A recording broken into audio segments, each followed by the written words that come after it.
front remained. But now it was becoming only a facade.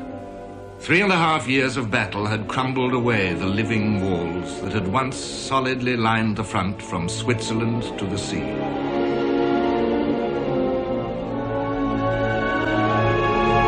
The French army could only replace a third of its monthly losses. Its divisions were skeletons of only 6,000 men. The British army in France in January 1918 was 80,000 men below its strength. In every country, the generals pleaded with the politicians for men, and ever more men. Haig confided to his diary, "We have plainly told the cabinet in writing that they may lose the war if the armies are not brought up to and kept at strength." In the place of the great armies vanished into gunsmoke, there now stood thinned ranks of shaken survivors and recruits raw from the depots. Such was the Western Front of January 1918.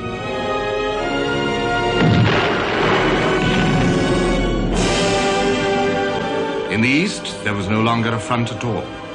In September 1917, the final defeats of the Russian army.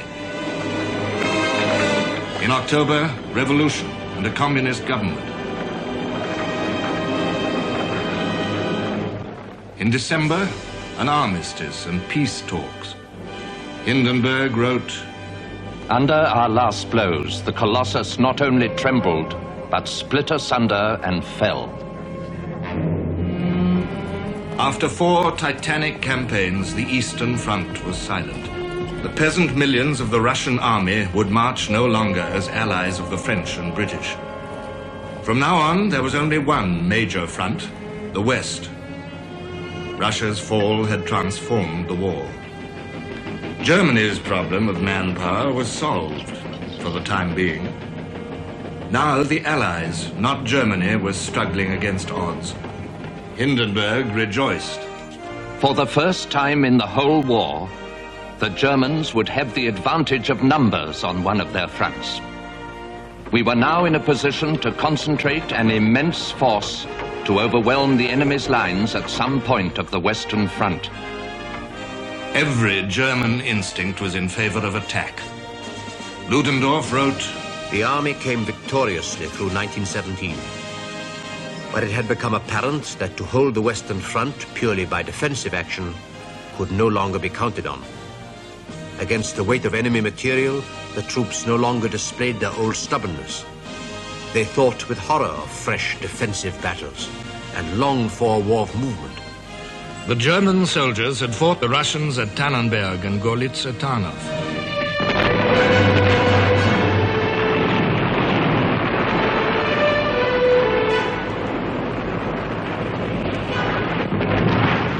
The French on the Marne and in Artois and Champagne and at Verdun.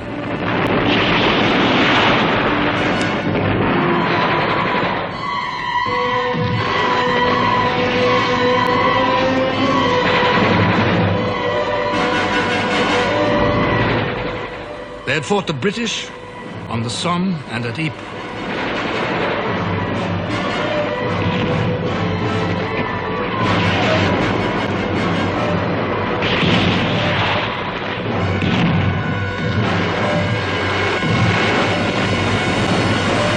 They had been skillful in attack and steadfast in defense. But 4 years of war had crumbled and shaken the German army. It was at last beginning to lose its discipline and its self-confidence.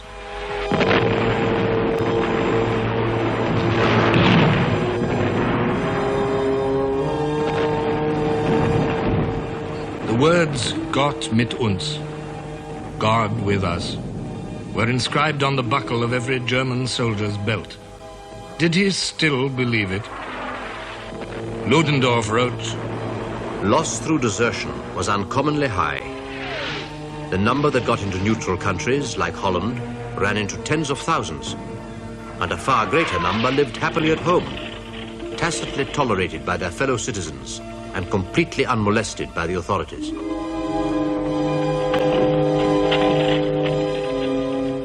Only a great victory could halt the slow process of disintegration.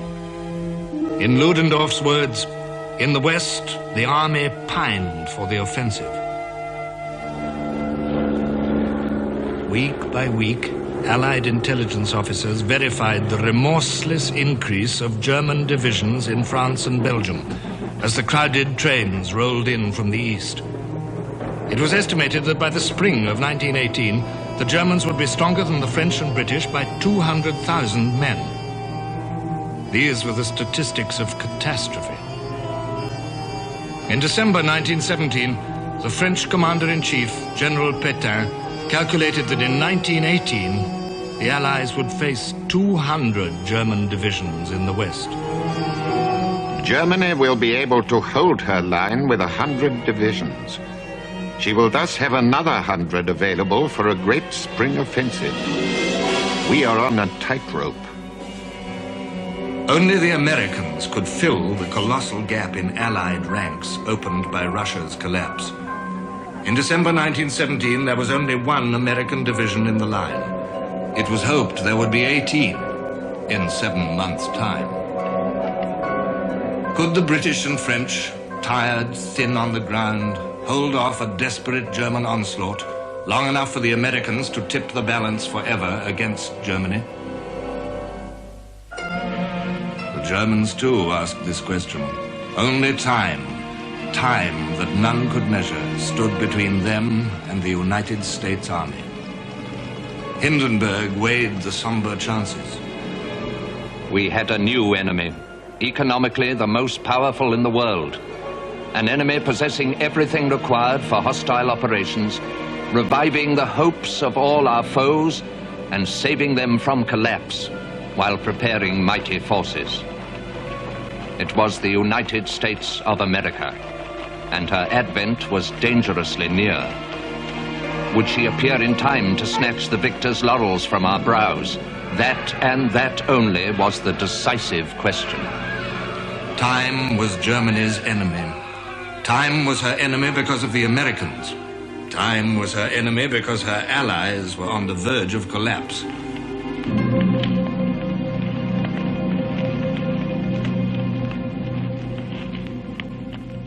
Time was her enemy because hunger and blockade and illness were doing their work behind the German armies. The pre-war death rate of German children under 15 doubled. Time was her enemy because German society was beginning to break up. On January the 24th, 1918, 250,000 workers came out on strike in Berlin and other towns. Time hounded her on to a colossal gamble. She must have swift victory or she was finished. She staked every last ounce of her power on a spring offensive in France. Every last ounce, every last hope. Hindenburg wrote, I hoped that with our first great victories, the public at home would rise above their sullen brooding, the apparent hopelessness of our struggle, and impossibility of ending the war otherwise than by submission. Ludendorff flung all his restless energy into planning the Kaiserschlacht, the imperial battle that would win the war. The blow would fall on the British, astride the Somme on a front of 40 miles. The German advance would split the British from the French and sweep them into the sea. December, January, February, March, every man, every gun, every lorry, every horse that could be spared flooded into France and Belgium.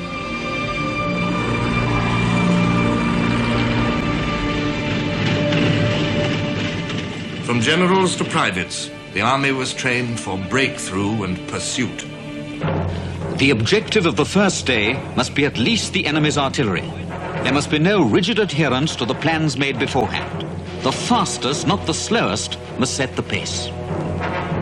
Behind the front-line divisions, 47 specially trained and equipped attack divisions and 6,000 guns were stealthily slotted into place.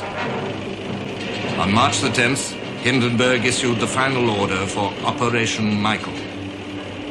His Majesty commands the Michael attack will take place on March the 21st. Break into the first enemy position at 9:40 a.m.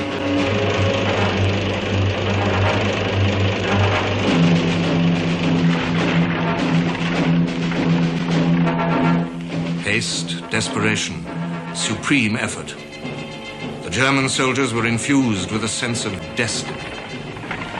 The brazen spirit of the attack, the spirit of the Prussian infantry, swept through the massed troops. One can only be amazed again and again at the preparations being made, down to the last detail. That is, after all, the source of our greatness. The men were in good form. It was enough to hear them talk of the coming event as the Hindenburg Stakes in their dry Lower Saxon way, to know that they would fight as they always did, with an absolute reliability and without a word too many. The great attack will succeed. It must succeed. The breakthrough will free Germany from her hunger and suffering. It will bring us victory. So, over the top and forward. This was the decisive battle, the final reckoning, the culminating attack. The atmosphere was extraordinary, heavy with tension and excitement. We are really conscious of the greatness of the hour.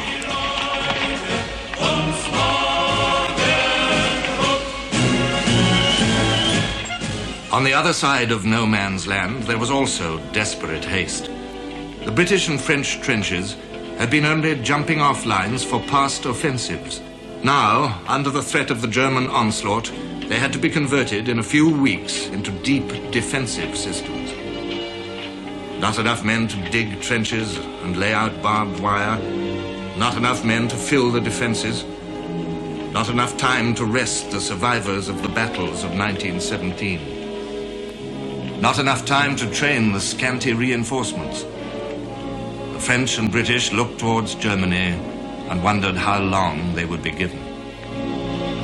In the trenches at night, when the wind was in the right direction, we could hear the German transport and trains rumbling up their great army from the east that was going to sweep us into the sea. We were grim. We were determined. Behind us lay the old Somme battlefields, every yard soaked with British blood. They were determined, but they were tired, deadly tired. March the 5th, 1918. The battalion wants a rest. It had been up 42 days when last night it was relieved, and even now I doubt whether a rest is in sight, since an order has just come in to go up tomorrow for the day and dig. I leave you to imagine the state of the men's bodies and clothing after so long a time almost without a wash. The British had pieced together the German plan, a tremendous blow against the British army. They comforted themselves with the belief, if Germany attacks and fails, she will be ruined. The British Fifth Army, holding the longest and weakest sector in Haig's line, 12 infantry divisions to 42 miles, lay in the path of the German mass. Behind the Fifth Army was Amiens, the rail center that linked the British and the French. March the 20th, 1918. A cold evening, mist forming, apprehension prickling along the forward defenses. Night fell. I couldn't sleep. The quietness I knew so well falls over fronts before an attack. The quietness was on. I fell into an uneasy sleep.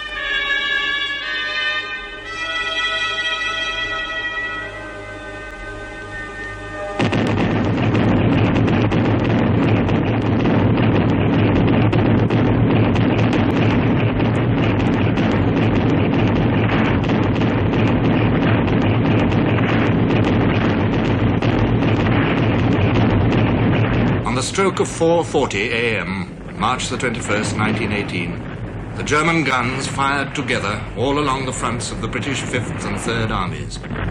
4,000 field guns, 2,600 heavy guns, 3,500 trench mortars, high explosive shell, shrapnel, mustard gas, phosgene gas. The bombardment had been orchestrated into a great symphony of destruction. It swept away guns, headquarters, telephone exchanges, trenches.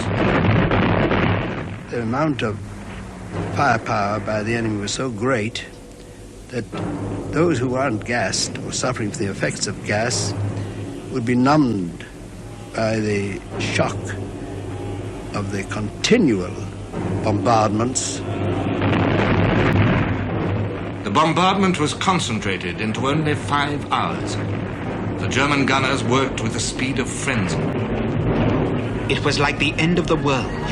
The gunners had their shirt sleeves rolled up. The great moment arrived, and we rushed out of our trenches. A wild exultation seized us. Anger, drunkenness, and bloodlust all rolled into one. We crossed the enemy's barbed wire without difficulty, and were in his first line. The wave of men seemed to dance like a row of ghosts in the white, whirling mist. The British in the forward area were outnumbered. They were swamped by the German advance.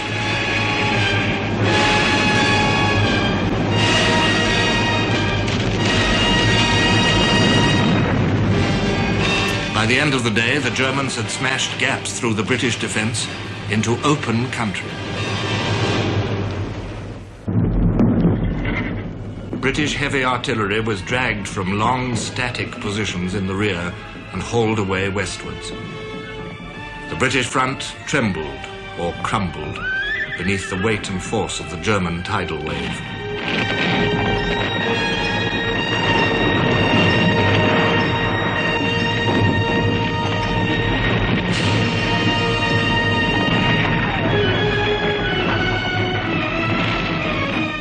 March the 22nd.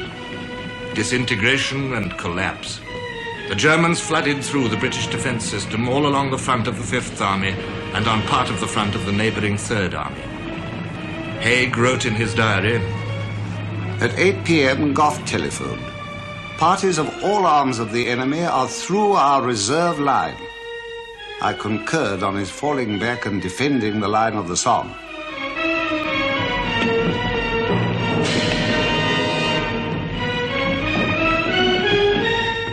The impossible, the incredible had happened. The Western Front had been broken. As in 1914, a great army was treading the bitter road of retreat with an exultant pursuer at its heels. Haste, confusion, rumors, orders, counter-orders, and always the menace of German fire close behind.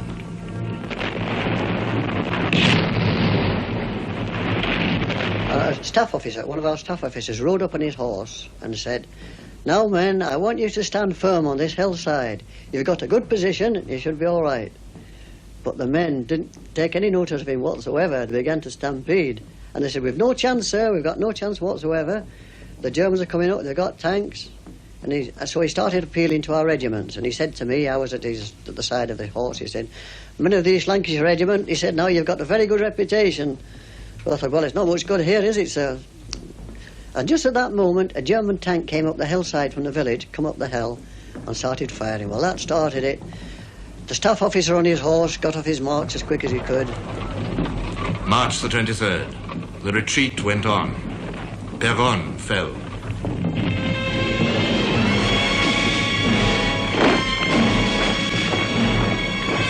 Behind the slow procession of defeat, the sound of German guns came ever nearer.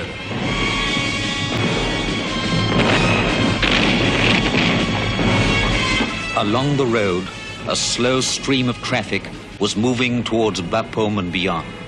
First waves of a tide which rolled westwards for days and days. Here and there a battery in column of route, walking wounded in twos and threes, an odd lorry or two, a staff car carrying with undignified speed the dignified sign of Corps Headquarters, a column of horse transport. I stood watching the unforgettable scene for 10 minutes. It was too sad for words.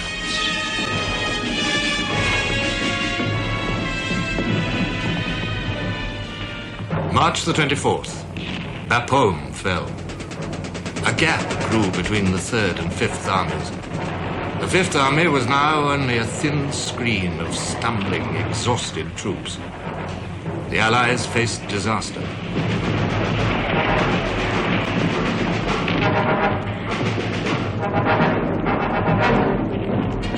That day, Haig met Pétain. Pétain told me that he had directed General Féaul, in the event of the German advance being pressed still further, to fall back southwestwards to cover Paris. It was at once clear to me that the effect of this order must be to separate the British from the French and so allow the enemy to penetrate between the two armies. To the Kaiser, this was victory. He decorated Hindenburg with the Iron Cross with golden rays, last awarded to Prince Blücher after the Battle of Waterloo. The German press echoed the Kaiser's pride. The great battle in the West is won. A large part of the English army is beaten.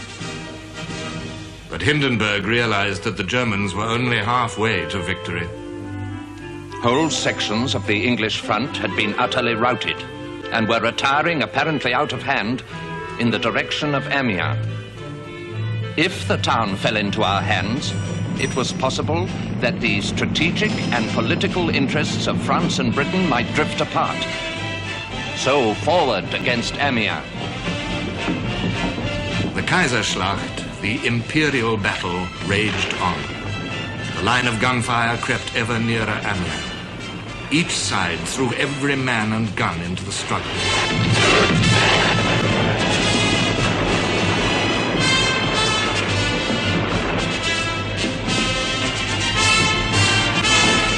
The Allied air forces flew to the limits of endurance, machine gunning and bombing the advancing German troops. Only time to rebomb and refill tanks and guns when we land from a raid, then all machines off again on the next.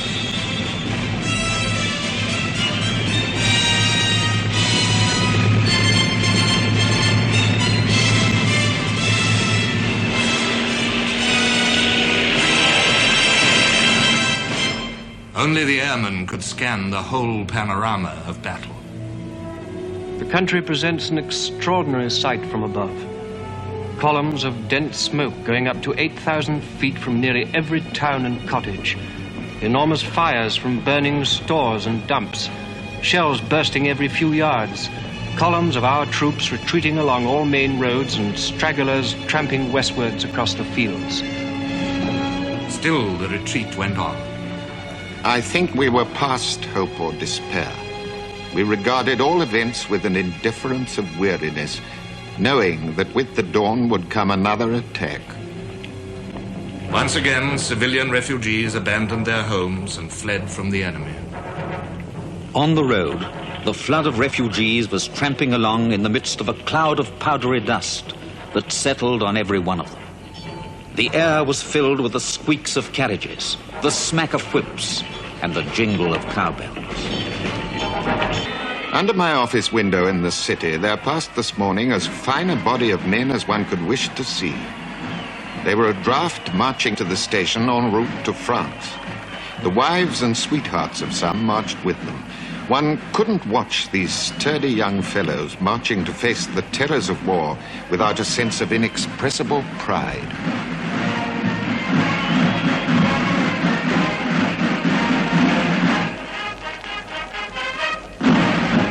March the 25th. To the men on the crowded roads, it seemed the retreat would never end.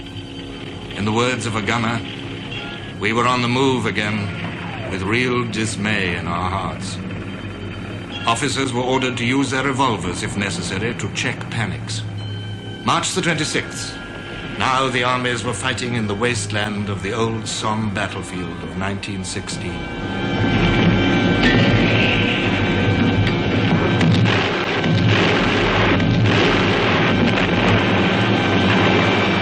On March the 26th, we dropped into a trench. It was a trench we knew of old. We had started to retreat on the 21st of March, 1918. And here we were back in the trench we had started the attack from on November the 13th, 1916. In the shadow of catastrophe, the British High Command looked to the Channel ports. The French looked to Paris. A gulf was opening between the Allies. In Doullens, a drab little town in the path of the German attack, the Allied leaders gathered in an atmosphere of crisis. Haig believed that Pétain had lost his nerve. Pétain believed that the British would be herded into the Channel. Clemenceau, the French Prime Minister, was appalled at Pétain's pessimism. But General Foch was resolute. We must fight in front of Amiens. We must fight where we are now. As we have not been able to stop the Germans on the Somme, we must not now retire a single inch. This was Haig's chance to have the pessimistic Pétain overruled. He took it. If General Foch will consent to give me his advice, I will gladly follow it. The conference broke up. Foch had been made Supreme Allied Commander in all but name. But the crisis of the Imperial battle had already passed. The tidal wave, the rolling force of March the 21st had spent itself.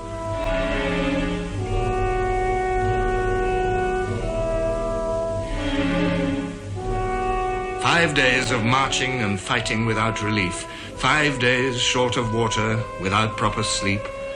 5 days of the heaviest air attacks ever yet suffered by fighting troops.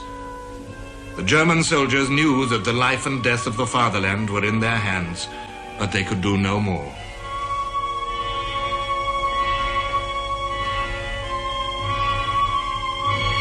The power of attack was exhausted. Our spirits sank to zero. Day by day, the advance went slower, grew narrower. Hindenburg read the signs of failure. With us, human nature was urgently voicing its claims. We had to take breath. The infantry needed rest and the artillery ammunition. It was lucky for us that we were able to live to a certain extent on the supplies of the beaten foe. Otherwise, we should not have been able to cross the Somme. British canteens and supply dumps had also served to hinder the German advance. The Germans had not seen such riches for years. We came across a richly furnished provision and kitting out depot which the British had abandoned. Joyously, we rushed for the provisions. There was the thick brown beer which we had done without so long and which cooled our parched throats. We were desperately in need of good food, so much in fact that we forgot about the enemy. Suddenly they realized what paupers the Germans had become, how little the British had been injured by 4 years of war. You know that the German army and the German doctors didn't have any bandages? What we used was crepe paper to wind round the wounds of the soldiers. And one can imagine how long that lasted. They just dissolved as quickly as many of the great coats our soldiers had to wear. The proud German army looted British depots like peasants in a palace. On March the 28th... Today, the advance of our infantry suddenly stopped near Albert. Nobody could understand why.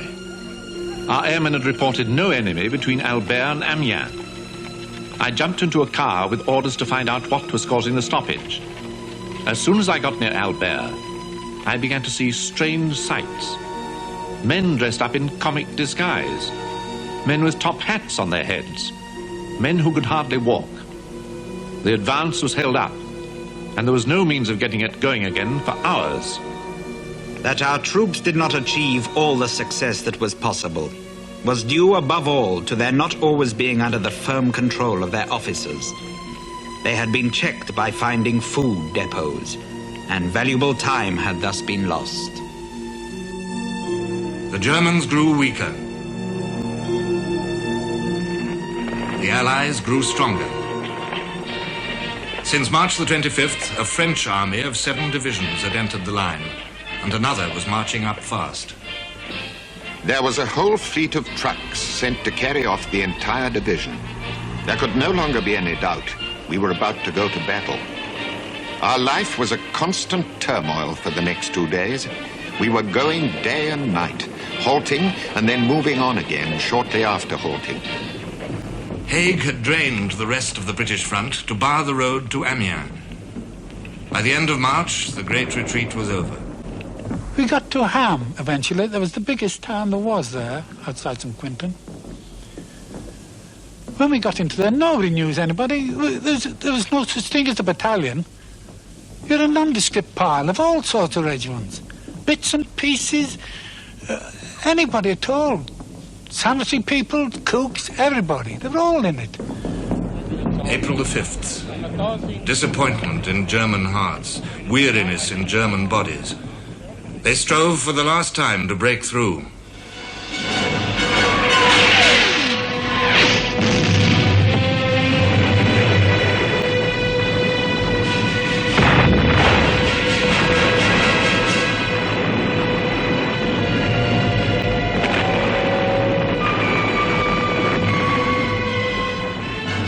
They failed. The imperial battle was over. Hindenburg and Ludendorff gave orders for another offensive against the weakened British in Flanders, where the British line ran close to the sea and Haig dared not give ground. April the 9th, 1918. 3 hours of bombardment, so terrible that it drove men out of their minds.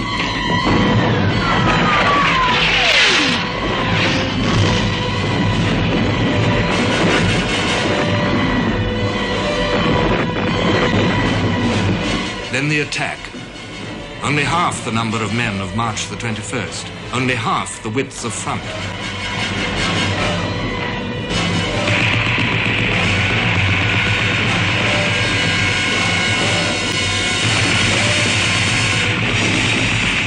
But the German storm groups struck not British defenders, but raw Portuguese. They broke. Once again, the Allies trod the humiliating road of defeat. There seemed to be nothing to stop the Germans from reaching the sea.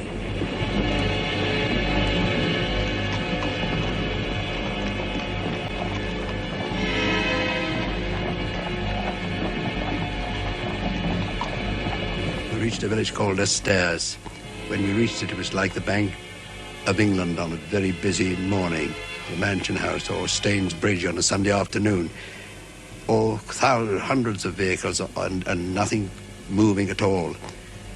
One of the drivers behind me was, in one of the wagons behind me, was crying because we expected to be taken prisoners. The Germans were coming on. You could almost feel their batteries leapfrogging forward. Haig had very few reserves. They had been sent to the Amiens front. One thing stood between him and catastrophe, the fighting spirit of the British soldier. Censorship reports on soldiers' letters home revealed the effect of the retreat on the morale of the army. No one ever believes we're winning. The Germans have gained more in a month than we've gained in 1.5 years. There are a good many out here like myself, fed up, and don't care a damn which side wins. I'm surprised to hear you've joined the Women's Land Army. Do you realize, Maggie, you're helping to prolong the war? What does it matter whether we win or not?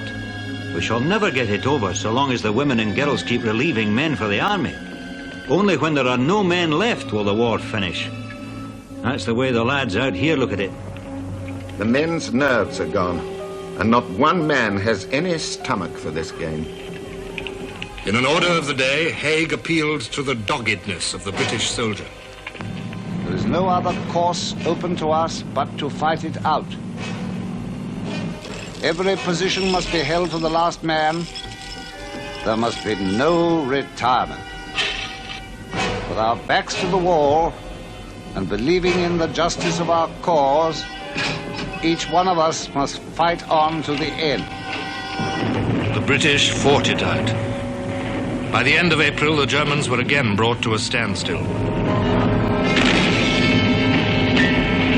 The greatest of all attempts since 1914 to win the war by purely military victory had failed. The very size of the imperial battle had doomed it. It could not be nourished, despite Ludendorff's ruthless mobilization of every horse and lorry and wagon. The German failure cost 350,000 out of their last reserves of men. Men were the fuel of war. As the manpower of Europe became exhausted, the war began to burn itself out, like a forest fire starved by its own appetite. Only America could pour fresh fuel into the diminishing flames. Since March the 21st, nearly 200,000 Americans had landed in France. Germany's chances of snatching victory dwindled with every tick of the clock. Ludendorff was forced to stake Germany's waning power on another gamble. With desperation in his heart, Ludendorff swung his armies south.